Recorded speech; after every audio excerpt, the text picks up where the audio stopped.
Okay guys, so we're going to have a little chat about glow plugs because I keep getting the question, hey man, what's your favorite glow plug? What's the best glow plug for my engine?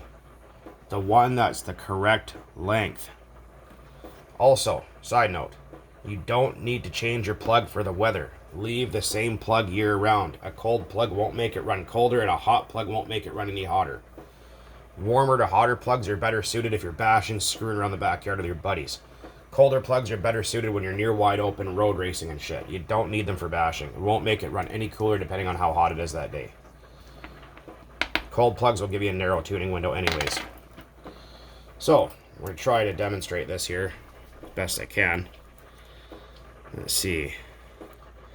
So everyone says, oh yeah, the OS8 glow plug is the best for everything. It's not really. It's a great plug, sure, but it's, I don't know if you guys can tell that on a video. It's kind of hard to do it holding with my hand rather than a flat surface.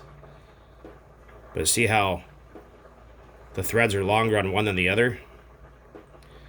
Yeah, so the OS8 is often too short, and what'll happen is it'll move that plug up farther into the combustion chamber, reduce your compression ratio, and some engines will run alright with it, other engines will run really stupid with it, and they'll have kind of tuning issues and performance issues because you're reducing the compression ratio in such a tiny little engine, right? Especially single cylinders are more finicky for that shit. These HPI engines use a short reach plug. They suggest an R5, which gives you a narrow tuning window. If you run an OS8, they run a whole lot better. Basically any HPI engine for that fact. So as you can see, it doesn't look like it, but that's an OS8 sitting inside there, and it's level with a combustion chamber face. You can see it. So if you go run an LC3 in there, uh-oh, something exploded behind me, I heard it. Anyway, we go with an LC3. See, it sticks in the combustion chamber like that. It'll run, but it could create hot spots. And it will up your compression ratio a little bit. So, that was what I was saying is, if you're not sure what plug your engine takes, generally, a medium temperature plug for pretty much any engine is fine. But just make sure you have the correct length. Because the thing is, a lot of people go, oh yeah, man, freaking 3.3s, OS8 glow plugs. I'm like, put an LC4 in there. It won't make any difference. You won't see any difference at all. They try it and they go, oh, it actually does run better. See, told you. So there is a thing there. Some people say, well, what if I can only get long reach plugs? Well, you can stack washers, like 2 of these little copper washers. You can do that. But it might leak and you don't want it to do that because then again, your compression's going to escape.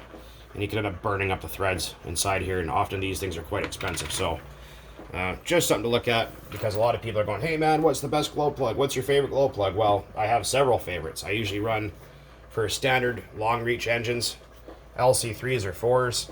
For short reaches, I usually go with the OS number 8s or number 7s. Those are the 4 most common plugs that I usually have on hand. Everyone's like, well, hey man, can I throw a turbo plug in my engine? If it's designed for one. I don't have one on hand, but that's what a turbo plug looks like. So right here, the threads are much larger. Also right here, this seats with a tapered seat. Versus this guy, which does not. Obviously you can see the difference here. See that? So no, you can't go putting turbo plug engines in by accident. Or you can't just swap a turbo plug in because you felt like it that day. It literally will not fit. It's physically larger than this. I think, what is it? It's quarter 32, I think, is the thread on these. Quarter by 32, I believe. So they're physically larger. And they require a tapered special seat down in this area for them to seal. Also, like if you have a Pico or Novarossi or a Reds, they take a different kind of turbo plug than, say, your OS or whatever the fuck else Japanese engines are being made these days. I have no idea. So keep that in mind. A lot of people don't know these things. I get the question all the bloody time, and I thought, okay, here you go. You don't have to worry about idle bar glow plugs, which I'll explain that. I don't have one here, but what that is you often find them in boats or airplanes. And you'll see it'll look like a normal glow plug, but it'll have a little metal strap across the top here. And that's to keep fuel from landing directly on the element and snuffing it out. So it's like a reliability thing. You don't need them. You don't need, well, anyways, in RC cars, they're not going to really help you with tuning or anything else like that. I don't think I have a 4-stroke plug here. I'll look that up for a moment here. Just a second. Okay, so here's a 4-stroke glow plug. As you can see, it looks normal, but if you notice, the bottom here is much longer. So that's how you can tell if you have one, because there's a standard plug, there's a 4-stroke plug. It'll be really, really long, and that'll push out way out in the center of the glow plug hole here. That's meant for shit like this guy here, this OS 70 I've been working on. So just a little bit of a quick lesson on that. Hopefully that explains a few things on what my favorite glow plugs are and why, and what you can look for. And because you're going to go, well, how do I, whatever, right? Well, I mean, I have lots of videos about how to take off a cylinder head. And if you're really unsure and you can't find any information, whip out your Allen keys, pay attention to what you're doing, and look, right? Compare them. Oh, that one is sitting too low, or this one's too long. Okay, we need that one. There you go, done. It's that easy. And then put it back together, like I said, in a crisscross pattern. Run your screws down a little bit, evenly tighten until they're tight, and that's it. And then you take your little notebook, go, okay, HPI K4.6 requires this, or SH28 requires whatever.